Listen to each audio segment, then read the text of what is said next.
প্রতিভাস magazine audio চ্যানেলের নিবেদন। প্রত্যেক মাসে অনলাইনে প্রকাশিত প্রতিভাস ম্যাগাজিন থেকে নির্বাচিত উপন্যাস, গল্প, ধারাবাহিক ও অন্যান্য বিষয়।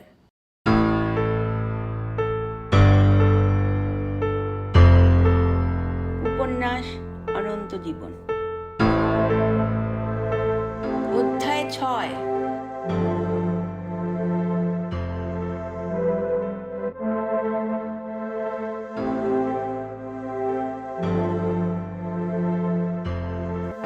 হিমালয় এক অনন্য পর্বতমালা। এখানে জড়িয়ে আছে আধ্যাত্মিকতা। পৃথিবীর দুটি সেরা ধর্মের পীঠস্থান এই অঞ্চল। এখানকার আকাশ বাতাস মুখরিত হয়েছিল বৈদিক মন্ত্রোচ্চারণে। এখনও তার সেই রেশ বর্তমান। বৌদ্ধ ধর্মের কলরব এই অঞ্চলের রংবাহার। দুর্গম উপত্যকায় বা পাহাড়ের স্নেহ বিধৌত করে এই পর্বতমালায় জন্ম ক্ষুদ্র ক্ষুদ্র জীবনের বর্ণাঢ্য সমারোহ। বিকশিত সেই সব জনবসতির মানুষের সঙ্গে প্রকৃতির রুদ্ররূপ ঘনিষ্ঠ সম্পর্কে যুক্ত। তারা জানে দেবতার কি ব্যাখ্যা। ঐশ্বরিক শক্তির উপস্থিতি তাদের জীবনে কিছুমাত্র আশ্চর্য নয়। তারা মনে করে জীবন মানে লৌকিক আর অলৌকিক বিষয়সমূহের সমাহার। তাদের জীবনযাপনের স্তম্ভ হলো বিশ্বাস, এবং এই বিশ্বাস দ্বিমুখী। যতটাই অন্তর্মুখী ততটাই আবার বহির্মুখী। আর দৃশ্যমান কোনো অবয়বের যেমন ছায়া থাকে, তেমনি এই পার্বত্যাঞ্চলের বাসিন্দাদের উজ্জ্বল জীবনযাপনের একধারে লেগে রয়েছে অনিবার্য কিছুটা অন্ধকারও। তারা তন্ত্র মন্ত্র, জাদুবিদ্যা ও সমগোত্রীয় আধিদৈবিক ও আধিভৌতিক ছলাকলাও বেঁচে থাকার এক অবিচ্ছেদ্য অঙ্গ বলে বিশ্বাস করে। সারল্য যেমন তাদের চরিত্রভূষণ, তেমনি রুক্ষ প্রকৃতি তাদের মধ্যে সময় বিশেষে হিংস্রতা ও অন্যান্য মানবিক অপগুণগুলির প্রকাশ ঘটায়। সামগ্রিক বিচারে তবুও হিমালয় তাকে ঘিরে রাখা ধার্মিক ও মানবিক বিকাশ নিয়ে সমতল ভূমির তুলনায় একেবারেই অন্য এক জগৎ, যেখানে রয়েছে প্রাণের আরাম আর নির্মল অনুভব। এখানে কি সত্যিই এককালে দেবতারা বসবাস করত, বা এখনও আছে তারা লোকচক্ষুর আড়ালে? থাকুক অথবা না থাকুক, এখানকার আকাশে বাতাসে উপলব্ধি করা যায় তাদের নিঃশ্বাস প্রশ্বাসের নীরব অথচ সপ্রাণ প্রকাশ। তাদের উৎস না হয় পুরাণ বা লৌকিক উপকথায়, স্বচক্ষে বর্তমান সভ্যতার মানুষ দেখেনি কোনো দিন, কিন্তু বুদ্ধ ও তার বিকাশ এখানে ঐতিহাসিক তথ্যানুযায়ী স্বীকৃত। হিন্দু ধর্মের দেবদেবীরা জীবন্ত আছে সেই ধর্মানুসারীদের বিশ্বাসে। রুদ্রদেব শিবের প্রিয় স্থান এই পর্বতমালা, এবং স্বর্গভূমি ও গোলকধাম বোধহয় এই অঞ্চলেরই ভূপৃষ্ঠে, না হলেও আকাশে কোনো অবস্থানে বলেই সবার ধারণা।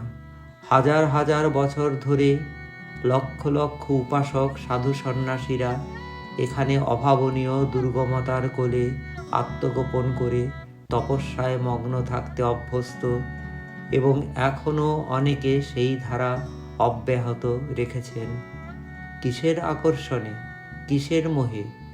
তার অনেকটাই সূত্র পাওয়া যায় হিন্দু ধর্মের আকরিক বেদ, উপনিষদ ও অন্যান্য পৌরাণিক মহাকাব্যিক ধর্মগ্রন্থে। সেখানে অনুসন্ধান করলে জানা যাবে তপস্যা ছিল ঈশ্বর দর্শনের বাসনায়, কিন্তু তারও পিছনে ছিল অন্য লক্ষ্য, ছিল অপার শান্তির সন্ধান। সেই অপার শান্তি কিভাবে পাওয়া যাবে? যদি পরম ব্রহ্মের সন্ধান পাওয়া যায়, তখনই মিলবে অখণ্ড স্বর্গবাস ও অমৃতের সন্ধান। আর যে পাবে অমৃতের সন্ধান, সে পাবে অপার আনন্দ ও অনন্ত জীবন। অথবা এই সমস্ত উদ্দেশ্যগুলি একটু এদিক ওদিকও হতে পারে, স্বর্গের দেবদেবীরা অমর, যেহেতু অমৃত রয়েছে তাদের অধিকারে, তাই অমরত্ব পেতে গেলে অমৃত হস্তগত করা অবশ্যই দরকার। তার জন্য প্রয়োজন স্বর্গের অধিকার, এবং সেই বর লাভের জন্যই দেবদেবীর তপস্যা। অথবা অপার শান্তি ও অপার আনন্দ মিলবে যদি ঘটে মোক্ষ লাভ, আর তাই পরম ব্রহ্মের সন্ধান অবশ্য প্রয়োজন। তার জন্য দরকার দীর্ঘকালীন তপস্যা ও প্রতীক্ষা, যা এক জীবনে কোনো মতেই পাওয়া সম্ভব নয়। তাই অনন্ত জীবন লাভের আকাঙ্ক্ষায় দেবদেবীর আরাধনা। যাই হোক না কেন, অনাদিকাল ধরে তপস্যার কেন্দ্রভূমি এই হিমালয় পর্বতমালার নানা অঞ্চল। ধর্ম, সংস্কৃতি, ঐতিহ্য, বিশ্বাস, সংস্কার ও কুসংস্কার, ইতিহাস সব মিলেমিশে একাকার এই সুবিশাল ভাণ্ডারে। মৌনী তপস্বী হিমালয়ের আশ্রয়ে এসে নিজেও প্রায় মৌনব্রত নিয়েছে শৈবাঙ্কন। কথা বলতে নিতান্ত বাধ্য হলেই বলে, কেবল শোনে কে কি বলতে চায়। মানুষই কেবল নয়, সমগ্র জীবজগৎ ছাড়া জড়জগৎও অবশ্যই। মানুষে মানুষে কথা বলার অভ্যেস ক্রমশ প্রায় স্থগিত হয়ে যাচ্ছিল যখন তথ্য প্রযুক্তি বিপ্লবোত্তর অভিনব কলাকৌশল শাসিত সমাজভূষিত নগরভিত্তিক সভ্যতায় মোবাইল ফোনে তড়িৎ গতি সম্পন্ন আঙুলের ডগার দুরন্ত সঞ্চালনে মনের কথা মুখের ভাষা বৈদ্যুতিন পর্দার গায়ে বার্তাবহ প্রকাশ ব্যবস্থার দৌরাত্ম্যে সে সময় থেকেই তার অন্তরে ক্রমশ প্রবল হয়ে উঠছিল বাক্য বিনিময়কারী সঙ্গীদের অভাবজনিত ক্ষোভ আর অভিযোগ ও অভিমান। সেখান থেকেই তার কথা না বলার অভ্যেস তৈরি হয়ে আসছিল, যার চূড়ান্ত পরিণতি ঘটেছে এখানে, এই হিম শীতল পার্বত্য মরুভূমির কোলে বসবাস শুরু করে। ধওলাধর পর্বতমালার অনেক উত্তরে এই স্পিতি অববাহিকা। ডিম্বাকৃতি এই শীতল পাহাড়ি মরু উপত্যকায় জীবনের স্পন্দন কোথায়? হিমালয়ের বৃষ্টিচ্ছায় ঢালে রয়েছে এই অঞ্চল, সারা বছরে তাই এক ফোঁটাও বৃষ্টি নেই। তাপমাত্রার তীব্র ওঠানামা চলে সবসময়। গ্রীষ্মে কোনো কালে সর্বোচ্চ 15 ডিগ্রি সেলসিয়াস হতেও পারে। অধিকাংশ সময় থাকে শূন্যাঙ্কের তলায়। রয়েছে প্রচুর সূর্যকিরণ আর বরফাচ্ছাদন। বাদামি পর্বত গাত্র গড়ে তুলেছে অত্যাশ্চর্য স্বর্গীয় ভূদৃশ্যাবলী। অপার্থিব যে সৌন্দর্য বিশ্বে দুর্লভ ও বিরল প্রায়। প্রচণ্ড শৈত্যপ্রবাহ ছাড়াও আছে প্রবল হাওয়ার দাপট। আবহাওয়াতে অত্যুচ্চ এলাকার চরিত্র এবং স্বল্প আর্দ্রতা, এ সমস্ত কিছু একসঙ্গে মিলে মাটিকে করে তুলেছে শুষ্ক ও জৈব উপাদান বঞ্চিত। এটাও এক মরুভূমি, নাম তাই কোল্ড মাউন্টেন ডেজার্ট। শৈত্যপ্রবাহজনিত প্রবল বায়বীয় গর্জন যেমন তার কানে শিবের রুদ্ররূপ ও ভীমনাদ হয়ে আছড়ে পড়ে, সে তখন শোনে মহেশ্বরের গুরুগম্ভীর স্বরের ভাষণ, যা বর্ণনা করে কেমন তার চরিত্র। তেমনি ঝলমলে সূর্যকিরণ বরফ মুকুট সুউচ্চ শৈলচূড়াতে প্রতিফলিত হয়ে ফুটিয়ে তোলে তার বুকের শান্ত শীতল ভাষা। সে শোনে সেই অব্যক্ত কণ্ঠস্বর বলছে, এখানে তোমাকে আমারই মতো স্থিতধী আর উদার হয়ে যেতে হবে। হিমালয়ের সর্বনিম্নাংশ ভারতবর্ষের উত্তরাংশে পশ্চিম থেকে পূর্ব দিকে একটানা চলে গেছে শিবালিক পর্বতমালা নামে। এই অঞ্চল নবীন এবং ঘন বনভূমিতে আচ্ছাদিত অত্যুচ্চ চূড়াসমূহের সমাহার, যা জীবাশ্মের ভাণ্ডার। তার উত্তরে রয়েছে ধওলাধর পর্বতমালা, যেখানেও আছে দুর্ভেদ্য জঙ্গল। এর উত্তর পশ্চিমে পীর পাঞ্জাল পর্বতমালা জম্মু ও কাশ্মীর রাজ্যে। এই দুটি পর্বতমালা নিয়ে লেসার হিমালয়, তার উত্তরাংশের নাম গ্রেটার হিমালয়, আর এখানেই আছে জান্সকার পর্বতমালা। স্পিতি উপত্যকা গড়ে উঠেছে যার আশ্রয়ে। গ্রেটার হিমালয় হলো একেবারেই উত্তরের অঞ্চল, আর এখানে রয়েছে ট্রান্স হিমালয় এলাকা, যার অন্য নাম তিব্বতীয় হিমালয়। এই তিব্বতীয় বা টিবেটান হিমালয়ের অধিকাংশ অবস্থিত তিব্বতে।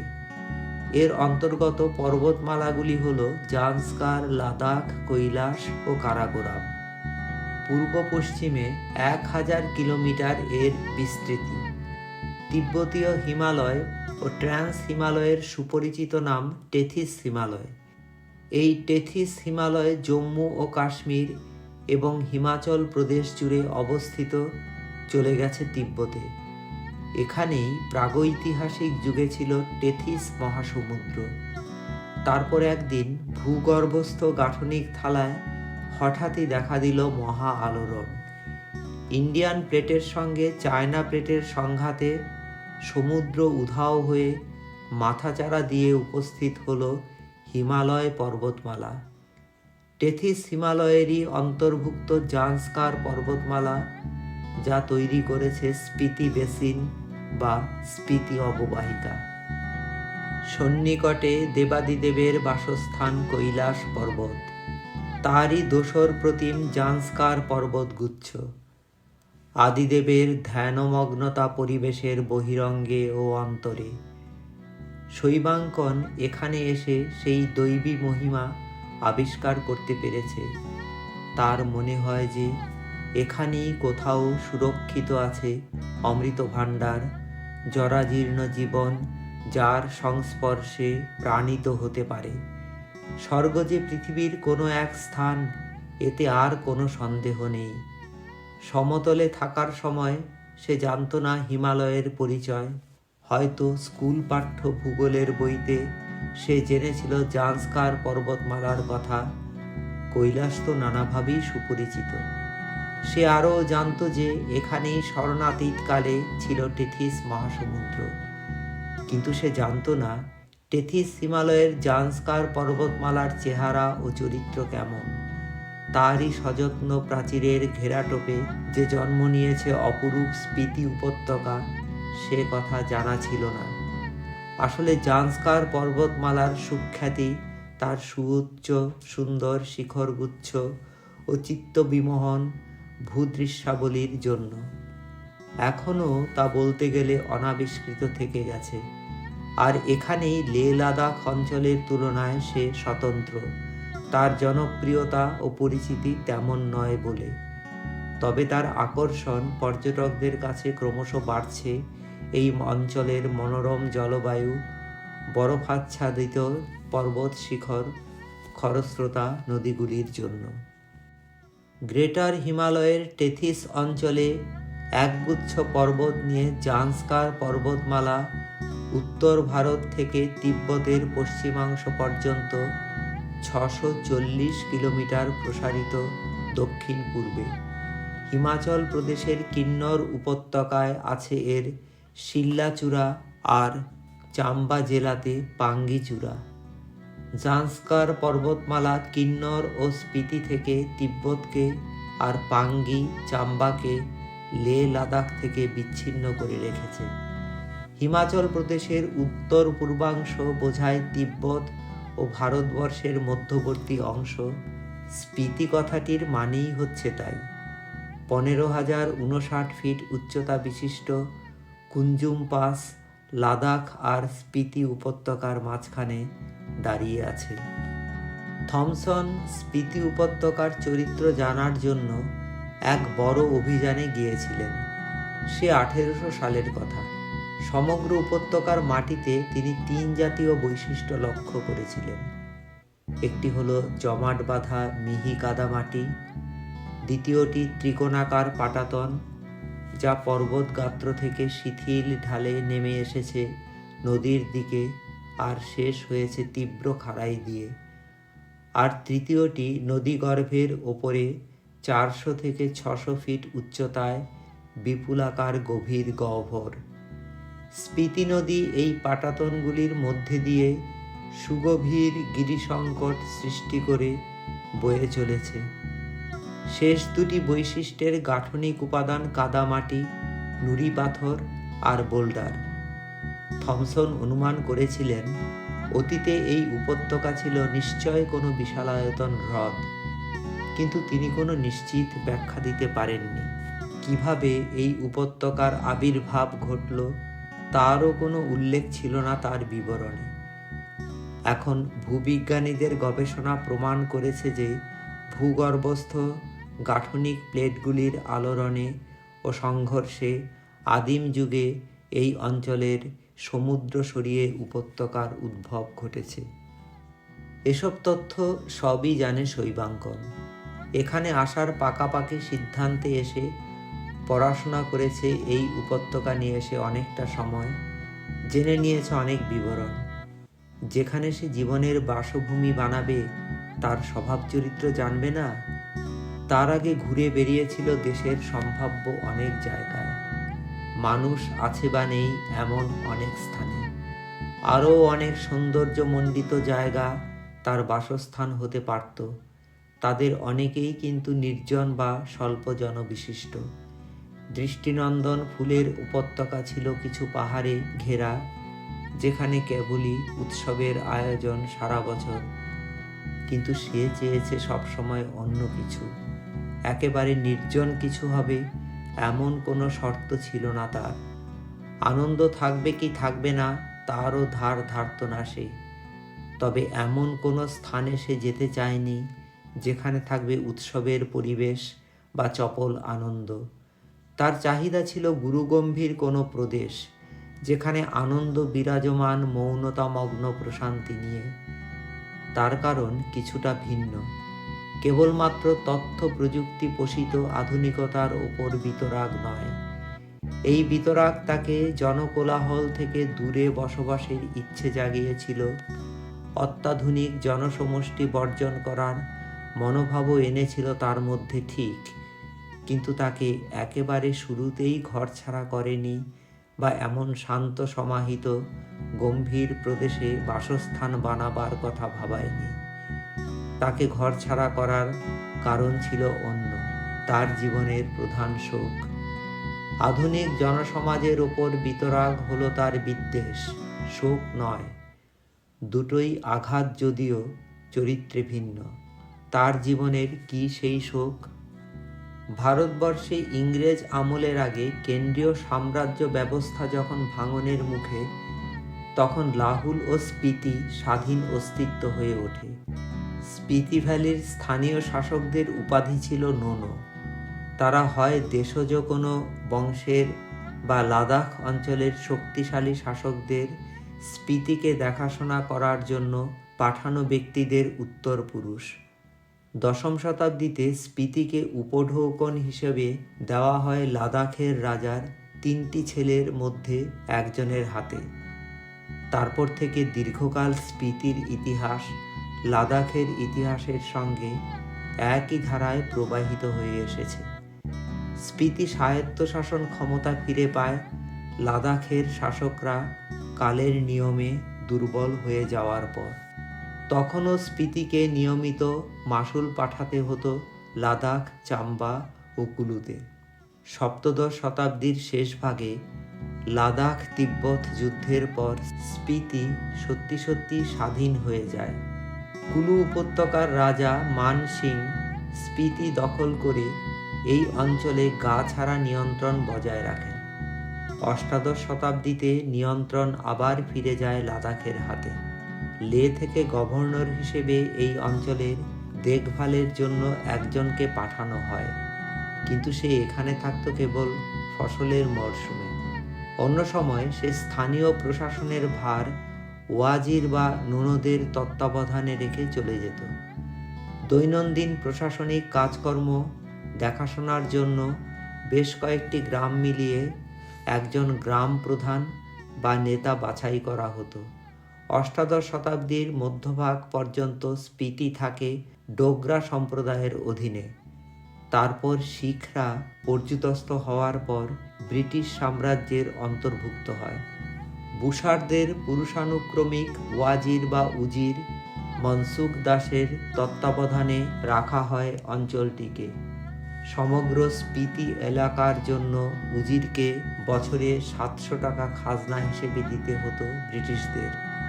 বছরখানেক পরই স্পিতি সরাসরি কুলুর সহকারী কমিশনারের অধীনে চলে আসে। স্বাধীনতার পর নতুনভাবে লাহুল ও স্পিতি জেলা গঠিত হয় এবং পাঞ্জাব থেকে বিচ্ছিন্ন করে একে জুড়ে দেওয়া হয় হিমাচল প্রদেশ রাজ্যের সঙ্গে। তার অতীত জীবনকে সে ফিরে দেখে প্রায়ই, বিশেষত কোনো নিশ্চুপ রাত অবশ করে রাখে যখন অন্ধকারের আচ্ছাদন, শৈত্যপ্রবাহ থাকে তখনও, বরং আরও প্রবল হয়ে ওঠে তার বিচরণ, আর মহাকাশ নিশ্ছিদ্র করে রাখে তারকারাজির কথোপকথন। সে কান পেতে থাকে তারা কি বলে শোনার আকুল আগ্রহে। যদি তাদের বাক্যালাপে সে তার মায়ের কণ্ঠ শুনতে পায়, আর সে খোঁজে পুঙ্খানুপুঙ্খভাবে ওই তারকা দলের ভিড়ে কোনোটিতে তার মায়ের মুখ দেখা যায় কিনা। সে স্থির নিশ্চিত এই বিশ্বাসে যে ওখানে অবশ্যই তার মা কোথাও কোনো না কোনো তারকা হয়ে তাকে দেখছে স্নেহাতুর চোখে। প্রত্যেকটি মানুষ যেহেতু এক একটি স্বাধীন সত্তা এবং যেহেতু তা প্রাণিত থাকে অফুরন্ত চেতনা বোধে, দেহ বিনষ্ট হলেও সেই চেতনা, সেই বোধ হারাতে পারে না। এটাই সে মনে করে অমরত্ব, যা কোনো মানুষকে তার ক্ষুদ্র জীবনের পরিসরেও অনন্ত করে দেয়। বৈদিক ঋষিরা না হলে কিসের সন্ধানে নিয়োজিত থাকত হিমালয়ের নির্জন গুহায় বা অরণ্যে দিনের পর দিন জনবর্জিতভাবে? তারা কি কেউ কখনো তপস্যায় সিদ্ধি লাভ করে আসুরিক অভিপ্রায়ে দৈহিক অমরত্বের বর চাইত ইষ্টদেবতার সম্মুখে?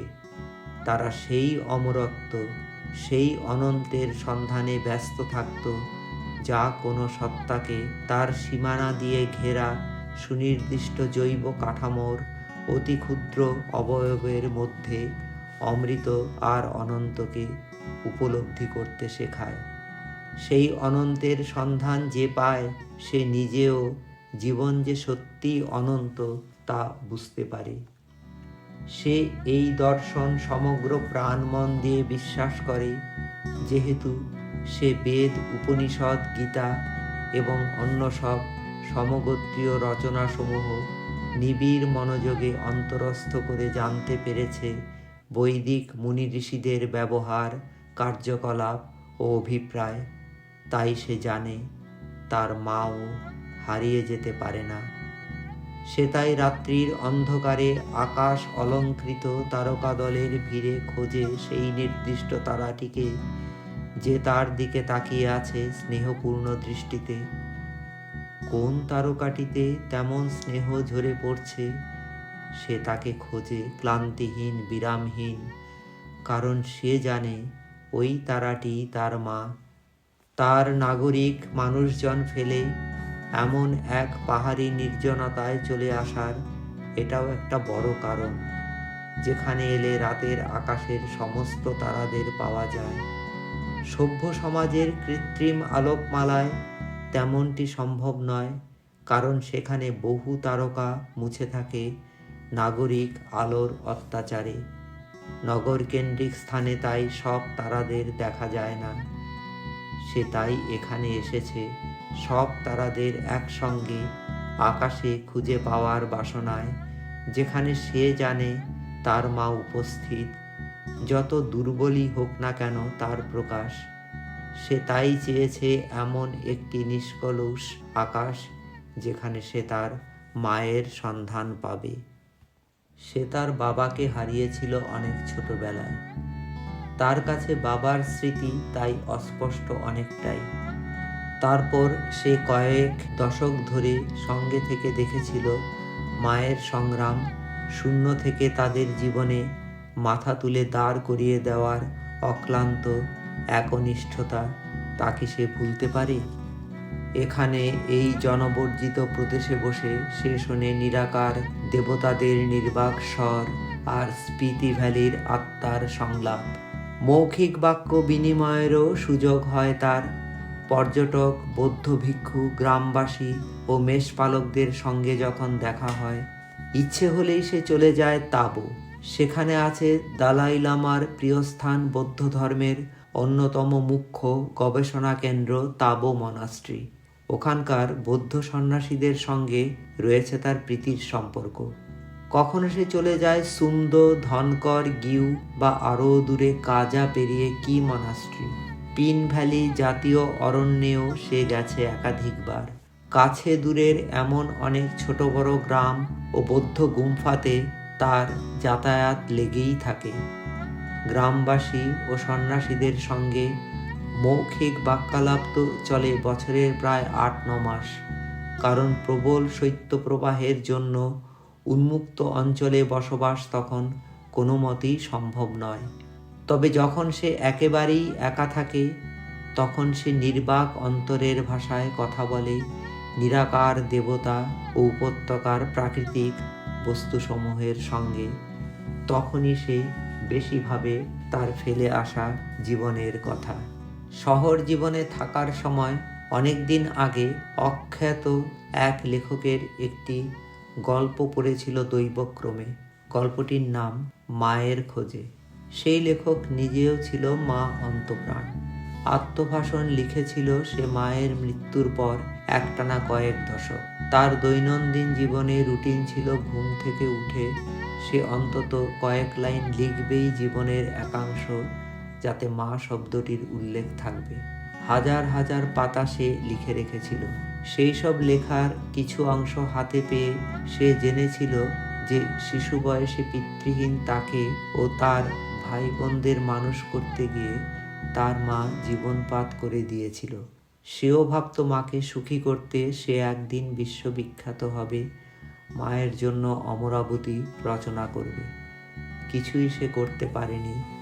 তবে মায়ের জন্যই উচ্চশিক্ষা, চাকরি, শহরের বুকে বাড়ি এবং সংসার লাভ ঘটেছিল। তবুও সে খ্যাতি পেল না লেখা বা অন্য সব কলাচর্চার জন্য।